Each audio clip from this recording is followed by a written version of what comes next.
স্থানীয় সরকার নির্বাচন নয়, জাতীয় নির্বাচনকে সামনে রেখে কাজ করছে নির্বাচন কমিশন। একটি অবাধ, সুষ্ঠু, নিরপেক্ষ ও গ্রহণযোগ্য নির্বাচন দিতে নির্বাচন কমিশন বদ্ধপরিকর।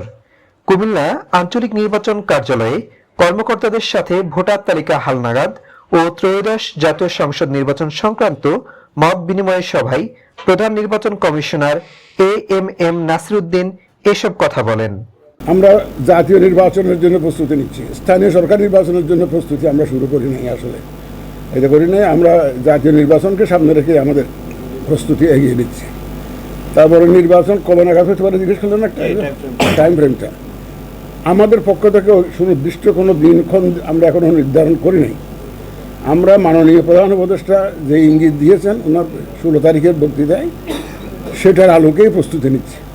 কারণ অনেকগুলো সংস্কার কমিশনের রিপোর্ট আসবে, আমাদের ইলেকশন কমিশনের সংস্কার কমিশন আছে, শাসনতান্ত্রিক সংস্কার কমিশন আছে, কেউ বাইক্যামেরা সিস্টেমের কথা বলছে, কেউ আবার প্রফেশনাল রিপ্রেজেন্টেশনের কথা বলছে। জানি না রিপোর্টে কী আসে। এই জন্য এই সংস্কার কমিশনের রিপোর্টগুলো পেলে হয়তো একটা আন্দাজ করা যাবে যে কবে নাগাদ ইলেকশন হতে পারে। তবে আমরা ওনার বক্তব্যের সাথে একদম মিল রেখেই প্রস্তুতি নিচ্ছি।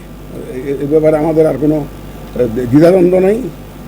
উনি যে ইঙ্গিত দিয়েছেন সেই আলোকে আমরা আমাদের প্রস্তুতি এগিয়ে নিচ্ছি।